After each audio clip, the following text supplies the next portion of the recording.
sumagmamanula nga na paseti kalsada sa Jayla Trinidad ti mailiplepas kagidan ti pan nakaurnos dagiti drainage system. Impanamnama dagiti opisyal asaan da ito nga agbali na parikot wenno tubeng iti pan nakaangay dagiti highlight event ti Strawberry Festival.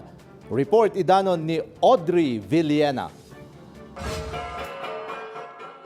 Manamnam maasan ang makapektar dagiti ipapatrabaho ti Department of Public Works and Highways a kalsada iti La Trinidad iti maipatungpal a parada kas paset ti panangrambak ti Strawberry Festival. Inlawlawag ti mayor ti munisipyo at ti maaramat a kalsada inton March 18 Civic Parade ket tila ang outbound lane agturong iti syudad manipud KM6 agingga iti munisipyo. Nakita po natin na from KM5 hanggang KM6 from Pico Junction ay halos tapos na po yung ating kalsada except po sa mga some areas na tatapusin lang po yung mga concreting ng mga gutters natin. Dito naman po from KM5 patungo towards Baguio, ang hindi lang po natatapos dito ay ito pong southbound outer lane kung saan may hinuhukay po dito na kanal or drainage system. Bayat ang maaramat met ti 4 lanes nga inbound kan outbound manipud iti sangot ti Commission on Audit agingga iti munisipyo inton March 12 street dancing and float parade. Since ayun nga medyo mahirap yung pa-northbound natin, encourage din natin yung ibang mga sasakyan na yung i-take nila yung alternate route dito sa KM3.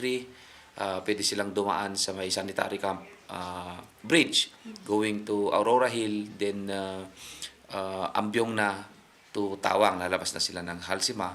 Or pag napasubo na sila na dito sa sentro, is pwede na silang dumaan dito sa ating Balili, paakyat ng Lubas to Tawang Road to Halsima Highway. Yun yung magiging mga alternate roads natin, and magpo-post din tayo ng mga advisories para ma-inform yung ating riding public. Naka-heightened alert mo tila Trinidad Municipal Police Station ita.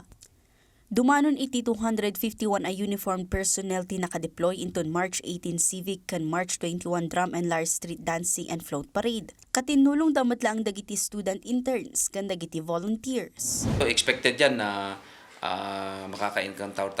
makaka-encounter tayo ng mga traffic gridlocks dito sa papasok ng Trinidad, since yun nga yung magkokos yung ating parade ng pag-slow down ng mga sasakyan, and para maiwasan natin yon is magtingnan natin yung ating advisory. Audrey Villena para iti Pambansang TV, iti Baro, a Pilipinas.